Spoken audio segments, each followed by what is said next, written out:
আয়েশা রে বলো তো বলো, আমার কোনো বুঝেই আসলো না, আমার শরীরে তুমি পানি ঢালছো কিন্তু পানির রংটা লাল কেন, পানির রংটা লাল কেন?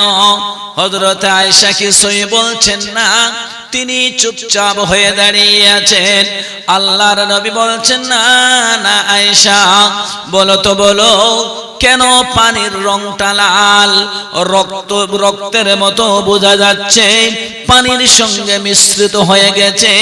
হযরত আয়েশা চোখের পানি ফেলে ফেলে কান্দে আর বলে, ওগো আল্লাহর পেয়ারা নবী, ওগো আমার মায়ার নবী, ওগো আমার স্বামী, আমি আপনাকে বলতে চাইতাম না ও রাসূল গো, আমার যে জীবনটা আছে, আমি আমার জীবনের চাইতেও আমি আপনাকে ভালোবাসি।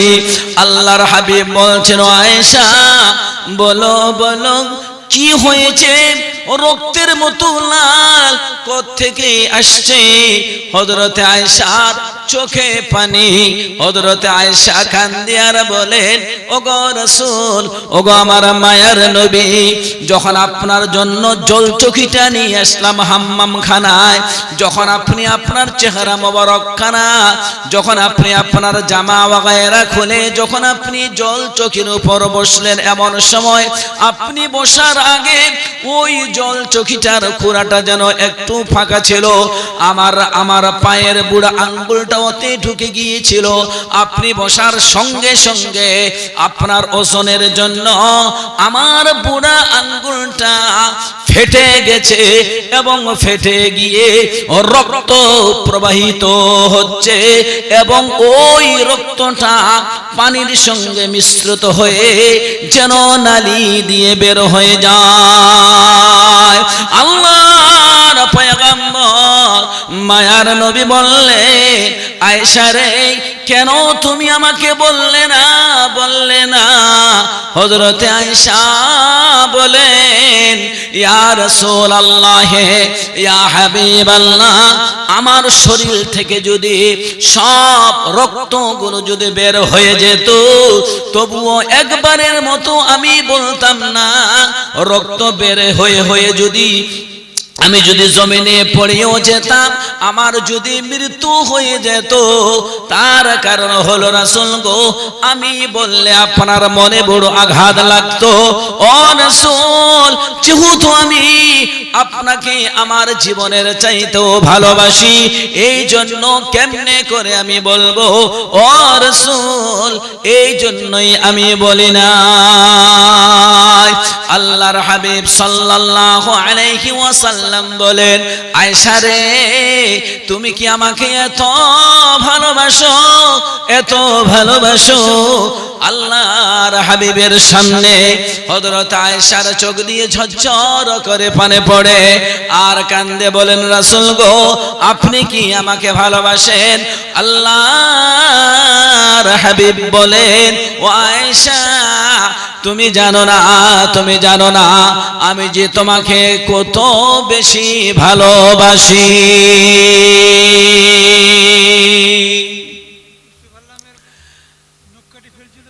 আল্লাহর হাবিব সাল্লাল্লাহু আলাইহি ওয়াসাল্লামকে কত ভালোবাসতেন। তাহলে এই পৃথিবীর বুকে এরকম হতে হবে কি হবে না? ভাই একটু কথা বলে, হতে হবে কি হবে না? হতে হবে। আল্লাহর হাবিব সাল্লাল্লাহু আলাইহি ওয়াসাল্লাম তিনি বলতেন, আয়েশা হলো আমার কলিজার টুকরা, ফাতেমা হলো আমার কলিজার টুকরা। ফাতেমাকে এত ভালোবাসতেন আল্লাহর নবী সাল্লাল্লাহু আলাইহি ওয়াসাল্লাম, এত ভালোবাসতেন। আল্লাহর হাবিব সাল্লাল্লাহু আলাইহি ওয়াসাল্লাম তিনার ভালোবাসা, তিনার মহব্বত বিবিকে, নিজের মেয়েদেরকে, দুই নাতিকে, জামাইকে, সাহাবা কেরামদেরকে তিনি এত ভালোবাসা দিয়েছেন, এত ভালোবাসা দিয়েছেন। পৃথিবীর বুকে এমন কোন মানুষ নাই যে রাসূল করিম সাল্লাল্লাহু আলাইহি ওয়াসাল্লামের নমুনার মতো একটা নমুনা দেখিয়ে যাবে, এত ভালোবাসতেন। ইনি ছিলেন নবী, ইনি ছিলেন পয়গম্বর। আপনি আমি বিবিদেরকে কত গালিগালাজ করি, কি করি কি করি না, একটু জোরে বলি, করি কি করি না? এবং শুধু গালিগালাজ নয়, দরকার পড়লে আমরা বেয়াদবের মতো, বেয়াকুবের মতো, যেমন দাসী, সেই দাসীর মতো আমরা পিটাই করি। আল্লাহর হাবিব সাল্লাল্লাহু আলাইহি ওয়াসাল্লাম সেটা আমাদেরকে আদেশ করেননি, আল্লাহ পাক সেই আদেশ আমাদেরকে দেননি। হ্যাঁ, যতদূর সম্ভব হয় তাকে শাসন করার জন্য তোমার দায়িত্ব, তাকে শাসন করার জন্য কি তোমার দায়িত্ব। আল্লাহর হাবিব সাল্লাল্লাহু আলাইহি ওয়াসাল্লাম তিনি ছিলেন মায়াবী নবী, তিনি ছিলেন মায়ার নবী, তিনি ছিলেন দয়ার নবী। নবীকে ভালোবাসা, আল্লাহর ভালোবাসা, আমাদের প্রেম, আমাদের ভালোবাসা এই দিলের ভিতরে, তাই না? রাত 8টা বেজে চলছে, আর এই ভালোবাসা, যেমন পুরুষ তেমন মহিলা, যেমন পুরুষ তেমন মহিলা। 8টা বেজে যাচ্ছে, এখন পর্যন্ত প্যান্ডেলে সবাই বাজারে ঘুরে ফেরা করছে। মহিলাদের খাবারের জোগাড় করার দরকার ছিল, দুপুর 12টার সময় গোশত সব হয়ে গেছে, তাহলে তারা রান্না বান্না করার দরকার ছিল না। আজকে জালসার দিন, বাৎসরিক একবারে জালসা হয়, আমরা জালসা শুনবো। এখন আসবে বেলা রাত 8টা, 8:30, আধা ঘন্টা 1 ঘন্টা শুনে বাস ওই বাজারে ঘোরাফেরা করে, চুড়িহাটি ফুড়িহাটি ঘোরাফেরা করে, বাস হয়ে গেল জালসা, ওদের শোনা শেষ। আর সকালে উঠে কল মিটিং শুরু হয়ে যাবে। আলহামদুলিল্লাহ, আমাদের মসজিদ কমিটির যে ছেলেরা উপযোগী হয়ে এই জালসার আয়োজন করেছেন, একটাও কেউ নাই। আর মা বোনেরা আর আপনারা এত লেট করে আসলে এই ঠান্ডার দিনে রাত্রে কি করে জালসা হয়? আশ্চর্য ব্যাপার, আশ্চর্য আপনাদের ব্যবহার। কেন আপনারা বাড়িতে আসেন, মসজিদে আপনারা জালসা শোনেন? মসজিদের কমিটির মাত্র এই গ্রামের মানুষের মাত্র কয়েকজন এলে, বাইরের মানুষ বসে আছে, গ্রামের কোনো মানুষ নেই। এই নাজমুল কোর্টে যেটা লিস্টে আছে যুবদের, সেই লিস্টটাকে হাজির কর, ওইটা আগে দরকার।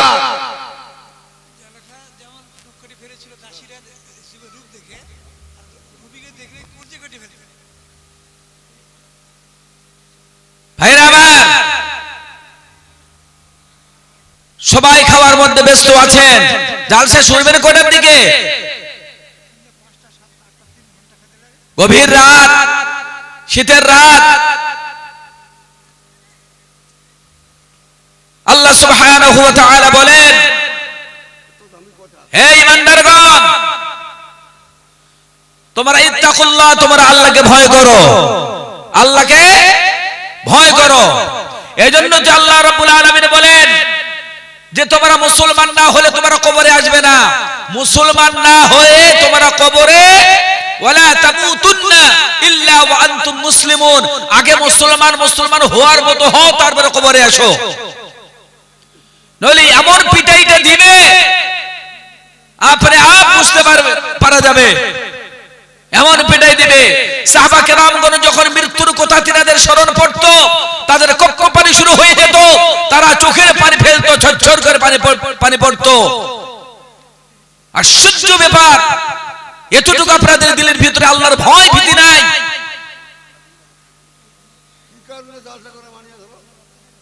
ভাইরা আমার, যা মায়েদেরকে বলছি, আপনারা সব মেহমান নিয়ে থাকুন, মেহমান নিয়ে বাড়িতে বসে থাকুন। জালসা শোনার কি দরকার আপনাদের? আল্লাহ সুবহানাহু ওয়া তাআলা কোরআন শরীফের ভিতরে, আপনারা শুনুন, আল্লাহ সুবহানাহু ওয়া তাআলা কোরআন শরীফের ভিতরে ইরশাদ করে বলেন, হে ঈমানওয়ালা, তোমরা শুনে নাও, আমি তোমাদেরকে এমন একটি ব্যবসার কথা, এমন তিজারতের কথা বলে দিব না যে তিজারত করলে পরে তোমরা জাহান্নামের আগুন থেকে তোমরা মুক্ত পাবে। পড়ুন সুবহানাল্লাহ, জোরে বলুন সুবহানাল্লাহ। সেই জাহান্নামের আগুন থেকে আমাদেরকে নাজাত পেতে হবে, সেই জাহান্নামের আগুন থেকে আমাদেরকে নাজাত পেতে হবে কার দরবারে? আল্লাহর দরবারে। আল্লাহ সুবহানাহু ওয়া তাআলা বলেন, ইয়া আইয়ুহাল্লাযীনা আমানু হাল আদুল্লুকুম আলা তিজারা। আল্লাহ সুবহানাহু ওয়া তাআলা বলেন, হে ঈমানওয়ালা, হে ঈমানদারগণ, কে আমি তোমাদেরকে এমন একটি ব্যবসার কথা বলে দিব না, এমন তিজারতের কথা বলে দিব না যে তিজারত করলে পরে আমি আল্লাহ সুবহানাহু ওয়া তাআলা তোমাদেরকে জাহান্নামের আগুন থেকে নাজাত করে দিব। আমি আল্লাহ তোমাদেরকে জাহান্নামের আগুন থেকে মুক্ত করে দিব। বলুন সুবহানাল্লাহ। সেই তিজারতের কথা আল্লাহ কথা কন না তো, চুপচাপ থাক। সেই আল্লাহ সুবহানাহু ওয়া তাআলা তিজারতের কথা তুলে ধরেছেন, সেই তিজারতের কথা তুলে ধরেছেন, ব্যবসার কথা তুলে ধরেছেন। আল্লাহ সুবহানাহু ওয়া তাআলা বলেন, তুমিনুনা বিল্লাহি ওয়া রাসূলিহি ওয়া তুজাহিদুনা ফি সাবিলিল্লাহি বিআমওয়ালিকুম ওয়া আনফুসিকুম। ও দুনিয়ার মানুষেরা, শুনে নাও ভালো করে। এক নম্বরে তিজারত হলো, এক নম্বরে ব্যবসা হলো তোমরা আল্লাহর উপরে ঈমান আনয়ন করো, রাসূলদের উপরে তোমরা ঈমান আনয়ন করো। তুমিনুনা বিল্লাহি ওয়া রাসূলিহি, তোমরা ঈমান আনয়ন করো আল্লাহর উপর, নবী রাসূলদের উপর ঈমান আনয়ন করো। ওয়া তুজাহিদুনা ফি সাবিলিল্লাহ, এবং আল্লাহর রাস্তার জন্য জিহাদ করো তোমাদের মালের দ্বারা আর তোমাদের জানের দ্বারা। যদি তোমরা করতে পারো, আল্লাহ পাক রব্বুল আলামিন বলেন, যালিকুম খায়রুল লাকুম ইন কুনতুম তা'লামুন, এটাই হবে তোমাদের জন্য অতি উত্তম। এটাই হবে তোমাদের জন্য কি? অতি উত্তম। যদি তোমরা এই ব্যবসা যদি তো করতে পারো। ব্যবসা বিভিন্ন রকমের আছে, ব্যবসা বিভিন্ন রকমের করা যায়। আল্লাহ এখানে বলেছেন তোমাদের ব্যবসা, তোমাদের তিজারত হলো যে আল্লাহর উপর তোমার ঈমান আনয়ন করো এবং নবী রাসূলদের উপরে তোমার ঈমান আনয়ন করো। ওয়া তুজাহিদুনা ফি সাবিলিল্লাহ, এবং আল্লাহ রাস্তার জন্য তোমরা কি করো? জিহাদ করো। আল্লাহ রাস্তার জন্য জিহাদ করো। আর এই জিহাদের কথা আল্লাহ সুবহানাহু ওয়া তাআলা বলেছেন, এটাই তোমাদের জন্য অতি উত্তম। যদি তোমরা এই কাজগুলো যদি করতে পারো, তাহলে তোমাদের জন্য আল্লাহ সুবহানাহু ওয়া তাআলা কি করেছেন? আল্লাহ সুবহানাহু ওয়া তাআলা তোমাদের জন্য জান্নাতের দরজা খুলে রেখেছেন। পড়ুন সুবহানাল্লাহ। জান্নাতের দরজা আল্লাহ সুবহানাহু ওয়া তাআলা কি করেছে? খুলে রেখেছেন। এই জান্নাত আল্লাহ সুবহানাহু ওয়া তাআলা তিনার নেক বান্দা বান্দীদের জন্য আল্লাহ সৃষ্টি করেছেন, তৈরি করেছেন। একটা জান্নাত আপনি হিসাবও দিতে পারবেন না, হিসাব করতেও পারবেন না যে জান্নাতের এত বড় দৈর্ঘ্য আর এত বড় প্রস্থ। আল্লাহ সুবহানাহু ওয়া তাআলা বলেছেন, জমিন এবং আসমানের চাইতেও জান্নাতের দৈর্ঘ্য প্রস্থ বেশি হবে। বলুন সুবহানাল্লাহ। এই দুনিয়াটা কত বড়, কত বড়! এই জমিনটা বিছানা আল্লাহ সুবহানাহু ওয়া তাআলা বিছিয়ে দিয়েছেন। এই জমিনের উপরে আমরা চলাফেরা করি, কত বড়! লাস্ট পর্যন্ত আপনি চলে যান, এত বড় জমিন আল্লাহ সুবহানাহু ওয়া তাআলা তৈরি করেছেন। এই জমিনের উপরে আমরা চলাফেরা করি। এই আকাশ আমাদের জন্য সৃষ্টি করেছেন। এগুলো নিশানা, এগুলি কার বানানো? সেই আল্লাহ সুবহানাহু ওয়া তাআলার বানানো। ভাইরা আমার, মানুষের দেহের উপরে বা দেহেতে আল্লাহ সুবহানাহু ওয়া তাআলা কত সিস্টেম, কত রকমের জিনিস দিয়ে আল্লাহ তৈরি করেছেন। করেছেন কি করেন নাই? একটু হানা বলুন। করেছেন। আল্লাহ সুবহানাহু ওয়া তাআলা এই দেহের উপরে সুন্দর করে একটা মাথা, একটা স্যার মাথা তৈরি করেছেন। এবার এই মাথার নিচে একটা কপাল এবং কপালের নিচে আপনার ভুরু, ভুরুর নিচে আপনার দুইটা চক্ষু, আবার চক্ষুর নিচে আপনার দুইটা শ্বাস নিঃশ্বাস নেওয়ার জন্য আল্লাহ নাক তৈরি করেছেন। আবার এই শ্বাস নিঃশ্বাস নেওয়ার পর নিচে যখন আপনি ডাকবেন আল্লাহকে, আল্লাহ সুবহানাহু ওয়া তাআলাকে যখন বলবেন, এমনি বলা যাবে না, শুধু মুখ থাকলে হয় না, কিন্তু মুখের ভিতরে আল্লাহ সুবহানাহু ওয়া তাআলা একটা জিহ্বাও তৈরি করেছেন, যাতে করে ওই জিহ্বাটা নিয়ে যেন নড়াচড়া করতে পারে আর দুনিয়াতে যেন মানুষের সঙ্গে যেন ভালো মন্দ কথা বলতে পারে। আমি যে আল্লাহ, আমার নামটা যেন আমার বান্দারা যেন উচ্চারণ করতে পারে। এবার এখান থেকে নিয়ে এবার নিচ পর্যন্ত চলে আসুন। আল্লাহ সুবহানাহু ওয়া তাআলা তোমার দুইটা হাত দিয়েছেন, আল্লাহু আকবার। একটা মানুষকে গঠন করতে হলে শুধু মাথা দিয়ে হয় না, শুধু চোখ দিয়ে হয় না, শুধু ভুরু দিয়ে হয় না, শুধু গাল দিয়ে হয় না, তার পুরো শরীরটাকে কত সুন্দর করে আল্লাহ সৃষ্টি করলেন, তৈরি করলেন। এবং এই তৈরি করাতে আল্লাহ সুবহানাহু ওয়া তাআলা বলেন, এটা তোমরা কখনোই মনে করো না যে আমি আল্লাহ তোমার দুইটা, আলাম নাজআল লাহু আইনাইন, একটু তোমরা লক্ষ্য করে দেখো আমি আল্লাহ তোমাদের দুইটা কত সুন্দর চক্ষু দান করেছি। ওয়ালিসানাও ওয়া শাফাতাইন, আমি আল্লাহ তোমাদেরকে কথা বলার জন্য জবান দান করেছি। শুধু তাই নয়, আমি আল্লাহ তোমাদেরকে মাথা দিলাম এবং তোমাদের দুইটা চক্ষু দান করলাম। এই চক্ষু দিয়ে তুমি কোরআন তেলাওয়াত করবা, এই চক্ষু দিয়ে দেখে দেখে দেখে দেখে তুমি রাস্তাঘাট চলাফেরা করবা, এই চক্ষু দিয়ে দেখে দেখে তুমি আমার কাজ করবা, মসজিদে যাবা, নামাজ পড়বা। আমি আল্লাহ তোমাদেরকে বড় নিয়ামত দান করলাম।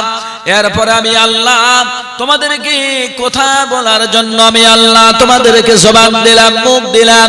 এই মুখ দিয়ে যখন তুমি কোরআন তেলাওয়াত করো, এই মুখ দিয়ে যখন তুমি কোরআন নিয়ে যখন বসো, যখন সুন্দর ভাষায় সুন্দর করে আমার কোরআন তেলাওয়াত করো, আলহামদুলিল্লাহি রাব্বিল আলামিন আর রহমানির রহিম মালিকি ইয়াউমিদ্দিন ইয়াকা না'বুদু ওয়া ইয়াকা নাস্তাঈন। মুখ না দিলে তোমরা আমাকে ডাকতে পারতে না, মুখ না দিলে তোমরা কোরআন তেলাওয়াত করতে পারতে না, মুখ না দিলে তোমার বেবি বাচ্চার সঙ্গে কথা বলতে পারতে না, মুখ না দিলে তোমরা মসজিদে গিয়ে তোমরা আযান দিতে পারতে না। আমি আল্লাহ তোমার মুখখানা দিলাম। এবার দেখো একটু তুমি মুখের নিচে এবার চলে আসো। আমি আল্লাহ তোমার দুইটা হাত দান করলাম। এই হাত দিয়ে তুমি কোরআনের পৃষ্ঠা উঠাবে। এই হাত হলো পবিত্র জিনিস, এই হাত হলো পবিত্র জিনিস। আমি আল্লাহ তোমাকে হাত দান করলাম। এই হাত দিয়ে তুমি পবিত্র পবিত্র জিনিস নাড়বা, এই হাত দিয়ে তুমি কোরআনের পৃষ্ঠা উঠাবা, এই হাত দিয়ে তুমি হাদিসের পাতা তুমি নাড়বে। সুতরাং আল্লাহ পাক রব্বুল আলামিন বলেন, বান্দারে আমি তোমাকে হাত দিলাম, পা তোমাকে দিলাম। এই পা গুলো বিশাল বড় নিয়ামত। এই পায়ে যদি একবার ব্যথা শুরু হয়ে যায়, ডাক্তারের কাছে যায়, ডাক্তারের কাছে ঔষধ খাই, দেখা গেল পায়ের ব্যথা কমলো না। কত টাকা পয়সা খরচা করি, কত মা জননের ব্যথা শুরু হয়ে যায়, কত মা জননের পায়ের ব্যথা, কোমরের ব্যথা, হাতের ব্যথা শুরু হয়ে যায়। ঔষধ খাইতে খাইতে যেন জীবনটা শেষ হয়ে যায়। তখন ওই মহিলারা কান্দে আর বলে, আল্লাহ আর ব্যথা সহ্য হয় না। শুধু মহিলারা নয়, পুরুষের পর্যন্ত ব্যথা শুরু হয়ে যায়। যদি আপনার পা একবার যদি পড়ে যায়, তাহলে আপনি যতই ডাক্তার দেখান, দেখা গেল ডাক্তার দেখানোর পরও ভালো হলো না, কবিরাজ দেখানোর পরও ভালো হলো না। সুতরাং আল্লাহ পাক বলেন, বান্দারে ও বান্দিরা, আমি আল্লাহ তোমাদেরকে এত বড় নিয়ামত দান করেছি, এত বড় সুন্দর সুন্দর নিয়ামত দান করার পরেও তোমরা কি আমার অকৃতজ্ঞ বান্দা হয়ে থাকবে? খবরদার খবরদার হুঁশিয়ার হয়ে যাও, আমি তোমার দুইটা চক্ষুকে অন্ধ করিনি, কানা করিনি, তোমার জবানকে আমি কি করিনি, বন্ধ করিনি, তোমার কানকে আমি বয়রা করিনি। আমি আল্লাহ তোমাকে সুন্দর করে তৈরি করেছি বান্দা, একবার তুমি শুকরিয়া আদায় করো। আমার মায়েরা শুনে রাখুন ভালো করে, আল্লাহর হাবিব সাল্লাল্লাহু আলাইহি ওয়াসাল্লাম তিনার বিবি হযরতে আয়েশা সিদ্দিকা রাদিয়াল্লাহু তাআলা আনহা জানিয়ে দিলেন, হে দুনিয়ার মানুষেরা শুনে নাও, আমি আয়েশা এমন একজন মহিলা, আল্লাহ পাক আমাকে এত বড় সম্মান দান করেছেন। মাগো শুনে নাও, হযরতে আয়েশা বলতেন, ও দুনিয়ার মহিলারা তোমরা শুনে নাও, আমি আয়েশা, আমাকে আল্লাহ এত বড় সম্মান দান করেছেন, এত বড় সম্মান দান করেছেন। এই সম্মান অন্য কোন আমার সতীনদেরকে, অন্য কোন বিবিদেরকে আল্লাহ দান করেন নাই। আল্লাহর নবীর বিবি হযরত আয়েশা বলেন, এক নাম্বার আল্লাহ আমাকে এত বড় সম্মান দান করেছেন, আমার পয়গম্বর আমার স্বামী যখন একই বিছানায়, একই লিহাবের ভিতরে একটা বালিশেতে যখন আমরা শুয়ে থাকতাম, ওহি আসার দরকার পড়লে আমার বিছানায় যেন হযরতে জিবরাইল আমিন আসতেন, আল্লাহর ওহী নিয়ে আসতেন। ও দুনিয়ার মহিলারা শুনে নাও, আল্লাহ পাক আমাকে এত বড় মর্যাদা দান করেছেন, আমার বিছানা পর্যন্ত ওহী আসতো। এমন মহিলা ছিলেন হযরতে আয়েশা। বলেন, আর দুই নাম্বার সম্মান আল্লাহ আমাকে এত বাড়িয়ে দিয়েছেন, এত বাড়িয়ে দিয়েছেন। আল্লাহর নবী সাল্লাল্লাহু আলাইহি ওয়াসাল্লাম তিনি একই বালিশে, আমিও একটা বালিশে, আর একই লিহাবের ভিতরে আমরা যখন শুয়ে থাকতাম, আল্লাহর হাবিব সাল্লাল্লাহু আলাইহি ওয়াসাল্লাম বলতেন, আয়েশা তোমার কাছে, তোমার জায়গাতে আজ ওহী চলে এসেছে। শুনে নাও, শুনে নাও ভালো করে, আল্লাহ পাক রব্বুল আলামিন তোমার ভিতরে আর আমার ভিতরে এত ভালোবাসা, এত ভালোবাসা মহব্বত সৃষ্টি করেছেন দুনিয়াতে। আল্লাহ পাক রব্বুল আলামিনের হাবিব জনাব নবী মুহাম্মদুর রাসূলুল্লাহ সাল্লাল্লাহু আলাইহি ওয়াসাল্লাম এই নমুনাখানা তিনি দেখাই দিয়েছেন। মাগো শুনে নাও, মাগো শুনে নাও ভালো করে, তুমিও যদি তোমার স্বামীর যদি খেদমত করো, আল্লাহর নবী বলেছেন, আল মারআতু ইদা খামসাত সাল্লাহা ওয়া সামাত শাহরাহা ওয়া আহসানাত ফারাজাহা ওয়া আতাআত বা'লাহা ফাতাদখুলু মিন আইয়ি আবওয়াবিল জান্নাতি শাআত। আল্লাহর নবী সাল্লাল্লাহু আলাইহি ওয়াসাল্লাম বলেন, ও দুনিয়ার মহিলারা, তোমরা চারটি জিনিসের উপর আমল করবা। ও জগদীশপুরের মায়েরা আর যত আত্মীয় স্বজন ওয়ালাই মায়েরা আমার এসেছেন, চারটি জিনিসের উপর আপনারা আমল করবেন। আল্লাহর নবী বলেছেন, ওই মহিলার জন্য জান্নাতের দরজা খোলা থাকবে। যে দরজা দিয়ে সে প্রবেশ করতে চাইবে, সেই দরজা দিয়ে সে প্রবেশ করতে পারবে। এক নাম্বার হলো, আমার হাতের দিকে তাকান, এক নাম্বার হলো আল্লাহর নবী বলেছেন, আল মারআতু ইদা খামসাস সাল্লাহা, যেই মহিলা নাকি 5 ওয়াক্ত নামাজ আদায় করবে। এক নাম্বার হলো যেই মহিলা নাকি 5 ওয়াক্ত নামাজ আদায় করবে। 2 নাম্বার হলো, মাগো শুনে নাও, ওয়া সামাশ শাহরাহা, যেই মহিলা নাকি রমজানের রোজা রাখবে। তাহলে আপনাকে নামাজ পড়ার কথা বলা হয়েছে, আপনাকে রোজা রাখার কথা বলা হয়েছে 2 নাম্বার।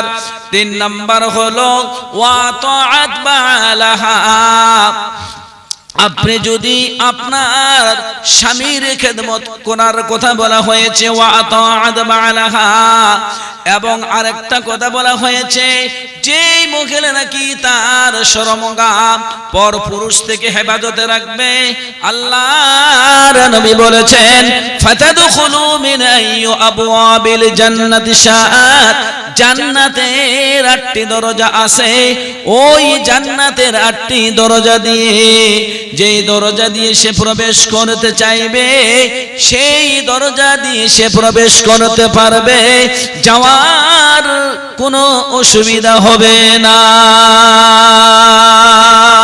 এই 4টি আমল করবেন মা, 4টি আমল করবেন। 1 নাম্বার হলো নামাজ, 2 নাম্বার হলো রোজা, 3 নাম্বার হলো আপনার শরমগাপর পুরুষ থেকে হেফাজতের কথা বলা হয়েছে। নাম্বার 4 বলা হয়েছে ওয়া তাআত বালাহা, তোমার স্বামীর তুমি কি করবে? খেদমত করবে। এই কথা আমি বলিনি, রাসূল করিম সাল্লাল্লাহু আলাইহি ওয়াসাল্লাম বলেছেন। তাহলে এই 4টি জিনিসের উপর আমাদেরকে কি করতে হবে? আমল করতে হবে। এই 4টি জিনিসের উপরে আমল করতে হবে। আরেকটা ঘটনা বলে শেষ করছি। আমার ভাই নজরুল ইসলাম সাহেব প্রধান বক্তা চলে এসেছেন। মায়েরা, আমি আগেই বলেছিলাম যে এই পৃথিবীর বুকে আপনি সব কিছু ছেড়ে দিতে পারেন, কিন্তু নিজের স্বামীকে আপনি দিতে পারেন না। কিন্তু আল্লাহর নবীর সাহাবীরা তারা দ্বীনের জন্য, জিহাদের জন্য স্বামীদেরকে কি করতেন? যে জিহাদের ময়দানে যাও, জিহাদের ময়দানে যাও। এখন যদি কোনো জিহাদ যদি এখানে আসে, ফতুয়া যদি আসে, জিহাদ তো দূরের কথা, আপনি একটা পা বের হতে দিবেন না। তার কারণ হলো আপনি যদি বলেন যে জিহাদের ময়দানে গেলে তুমি যদি শহীদ হয়ে যাও আর যদি মরে যাও, তাহলে আমাকে কে দেখবে? আমাকে কে দেখাশোনা করবে? আল্লাহু আকবার।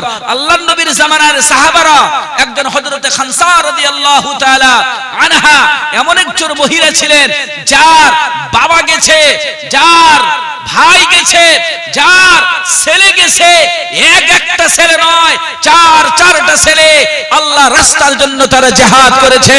আল্লাহর রাস্তার জন্য মা ছেলেকে উৎসাহিত করছে যে তুমি জিহাদের ময়দানে যাও, আর জিহাদের ময়দানে গিয়ে তুমি জিহাদ করো। আল্লাহু আকবার, আল্লাহু আকবার। বাবা চলে গেলেন জিহাদের ময়দানে, শহীদ হয়ে গেলেন। চাচা চলে গেলেন জিহাদের ময়দানে, শহীদ হয়ে গেলেন। স্বামী চলে গেলেন জিহাদের ময়দানে, শহীদ হয়ে গেলেন। হযরতে খানসার বড় ছেলে, মেজো ছেলে, 3 নাম্বার ছেলে, এইভাবে যখন ছেলেরা যখন জিহাদের ময়দানে যখন চলে গেল, হযরতে খানসা রাদিয়াল্লাহু তাআলা আনহু তিনি এবার চিন্তায় পড়ে গেলেন। 4 জন করে জিহাদের ময়দানে শহীদ হয়ে গেল। হযরতে খানসা এবং তিনি পাগলিনী ভেসে এবার দৌড়তে শুরু করলেন জিহাদের ময়দানে। তিনি শুনছিলেন এই দুনিয়ার বুক থেকে জনাব নবী মুহাম্মদুর রাসূলুল্লাহ সাল্লাল্লাহু আলাইহি ওয়াসাল্লাম তিনি উহুদের ময়দানে শহীদ হয়ে গেছেন। নবী শহীদ হয়ে গেছেন শুনে পাগলের মতো বেশ হয়ে গেছে, পাগলের মতো হয়ে গেছে। এবার হযরতে খানসা রাদিয়াল্লাহু তাআলা আনহা এবার জিহাদের ময়দানের দিকে দৌড়তে শুরু করেছেন। দৌড়ছেন, এমন সময় কয়েকজন মানুষ ডাক দিয়ে বলছেন, খানসা রে, কোথায় তুমি যাচ্ছ বলো তো? বললেন জিহাদের ময়দানে যাব। বলে জিহাদের ময়দানে যাওয়া তোমার কোনো লাভ হবে না, লাভ হবে না, তোমার স্বামী শহীদ হয়ে গেছে। হযরতে খানসা কোনো কিছু শুনলেন না, শুধু নবী নবী বলে চিৎকার মারলেন। এমন সময় এবার রওনা হয়ে গেলেন জঙ্গে উহুদের দিকে। আবার কিছু লোক বলছেন, খানসা তুমি কোথায় যাচ্ছ? বলে জঙ্গে উহুদে যাই। এমন সময় লোকেরা বলছে, তোমার স্বামী শহীদ হয়ে গেছে, তোমার চাচা শহীদ হয়ে গেছে। কিন্তু হযরতে খানসা কিছুতেই তিনি কারো কথা শুনলেন না। এমন সময়ে যখন উহুদের ময়দানের দিকে, উহুদের ময়দানের কাছাকাছি যাবেন, কিছু সংখ্যক লোক বলছেন, খানসা রে, খানসা হলো একজন মহিলা, খানসাকে বলা হলো, খানসা রে তোমার বড় বেটা শহীদ হয়ে গেছে, চলে যাক, আমার বেটার কোনো দরকার নাই, তোমার মেজো ছেলে শহীদ হয়ে গেছে, বলে দরকার নাই, চলে যাক, বলে তোমার 3 নম্বর ছেলে শহীদ হয়ে গেছে, বলে চলে যাক, চলে যাক, আল্লাহ রাস্তার জন্য তারা শহীদ হয়ে গেছে। শুধু একটা কথা জানতে চাই, তোমরা বলো তো আল্লাহর পয়গম্বর জনাবে নবী মুহাম্মদুর রাসূলুল্লাহ সাল্লাল্লাহু আলাইহি ওয়াসাল্লাম কেমন আছেন না তিনি শহীদ হয়ে গেছেন? এই কথাটা আমি শুনতে চাই। আমি শুনেছিলাম, খবর পৌঁছে গেছে নবী নাকি শহীদ হয়ে গেছে। এমন সময় লোকেরা বলল, না না, নবী তিনি শহীদ হননি, আল্লাহর পয়গম্বর কোথায় আছেন? জঙ্গে উহুদের ভিতরে তালাশ করতে করতে জনাবে নবী মুহাম্মদুর রাসূলুল্লাহ সাল্লাল্লাহু আলাইহি ওয়াসাল্লামকে যখন উহুদের ময়দানে যখন খুঁজে পেলেন, আল্লাহর নবীর দান মুবারক শহীদ হয়ে তিনি পড়ে আছে, আল্লাহর নবীর দাঁত দিয়ে ঝরঝর করে পানি পড়ছে, রক্ত প্রবাহিত হচ্ছে, আল্লাহর নবী কাঁদছেন, আল্লাহর নবী কাঁদছেন। হযরতে জিবরিল আমিন আলাইহিস সালাতু ওয়াস সালাম এসে বললেন, রাসূল গো, আপনার চোখে পানি কেন কেন কান্না করেছেন? আপনি কেন কান্না করেছেন? আল্লাহর হাবিব বললেন, ও ভাই জিবরাইল, ও ভাই জিবরাইল, শুনে নাও, আমি কেমন আছি না আছি এটা হলো পরের কথা, আগে বলো আমার উম্মতরা কেমন কেমন আছে। তেমনি ভাবে হযরতে খানসা রাদিয়াল্লাহু তাআলা আনহা যখন তিনি নবীকে দেখতে পেলেন, হযরতে খানসা সব কিছু তিনি ভুলে গেলেন, স্বামী শহীদ হয়ে গেলেন ভুলে গেলেন, চাচা শহীদ হয়ে গেছেন ভুলে গেছেন, সন্তানরা শহীদ হয়ে গেছেন ভুলে গেছেন, আর কারো কথা তার স্মরণ নাই, স্মরণ নাই। তার কারণ হলো আল্লাহর হাবিব তিনি তো জীবিত আছেন। নারে তাকবীর! আল্লাহর হাবিব তো কি আছে? জীবিত আছেন। তাহলে মায়েরা এরকম প্রতিদান দিতে পারবেন? মায়েরা, মায়েদের এরকম কলিজা আছে? আজকালকার মায়েরা এরকম ভাইদেরও কলিজা নাই। আজকালকার এরকম বাপ এত সহধর্মিনী। হযরত ইব্রাহিম আলাইহিস সালাতু ওয়াস সালাম ছেলেকে কুরবানি করতে নিয়ে যাচ্ছেন, এরকম কোন বাপ এখনো জন্ম নিয়েছে? পারবে না। এগুলো আল্লাহর পরীক্ষা। এগুলো কার পরীক্ষা? আল্লাহর পরীক্ষা। এগুলো হলো আল্লাহর পরীক্ষা, নবীদের পরীক্ষা এবং মহিলাদের পরীক্ষা। আল্লাহর নবী সাল্লাল্লাহু আলাইহি ওয়াসাল্লাম, আল্লাহর নবী সাল্লাল্লাহু আলাইহি ওয়াসাল্লামকে পরীক্ষা থেকে নিয়ে এবং মহিলাদের পরীক্ষা কোরআনে দেখুন ভরে ভরে পড়ে আছে। হযরত মারিয়ামকে কম পরীক্ষা নিয়েছিলেন আল্লাহ, কম পরীক্ষা নিয়েছিলেন। যখন হযরত মারিয়াম যখন তিনি পেটে বাচ্চা আসলো, দেখুন আমার দিকে, যখন পেটে বাচ্চা আসলো, স্বামী নাই, বিনা বাপে যখন পেটে যখন বাচ্চা আসলো, এটা একটা বিশাল বড় একটা চিন্তার বিষয় ছিল, এটা একটা বিশাল বড় চিন্তার বিষয় ছিল। কিন্তু হযরত মারিয়াম আলাইহিস সালাতু ওয়াস সালাম এমন একজন মহিলা, ওই মহিলার মতো উনিও ছিলেন আল্লাহর নেককারিনী। যখন আপনার পেটে বাচ্চা চলে আসলো, এবার যখন আস্তে আস্তে করে যখন বুঝতে পারলো হযরত মারিয়াম, তখন উনি চিন্তিত পড়ে গেলেন যে এখন কি করব, আমি এই অবস্থায় আমি কি করব? এখন এই অবস্থায় যদি আমি বাইরে যদি যাই, তাহলে তো লোকে আমাকে খারাপ মনে করবে, লোকে আমাকে যেই সে বলবে যে মরিয়ম তোমার বাবা তোমার মা এরকম ছিল না, তুমি এত বড় অঘটন তুমি ঘটালে। আল্লাহ পাক রব্বুল আলামিন সেই তিনার নামে এমন একজন মহিলা পাক দামিনী মহিলা, তার নামে আল্লাহ সুবহানাহু ওয়া তাআলা একটা সূরা নাযিল করে দিলেন, যেই সূরাটার নাম হলো সূরাতুল মারইয়াম। সূরাতুল মারইয়াম, এই মরিয়মের তাফসীর বিভিন্ন জায়গায় আমি করেছি।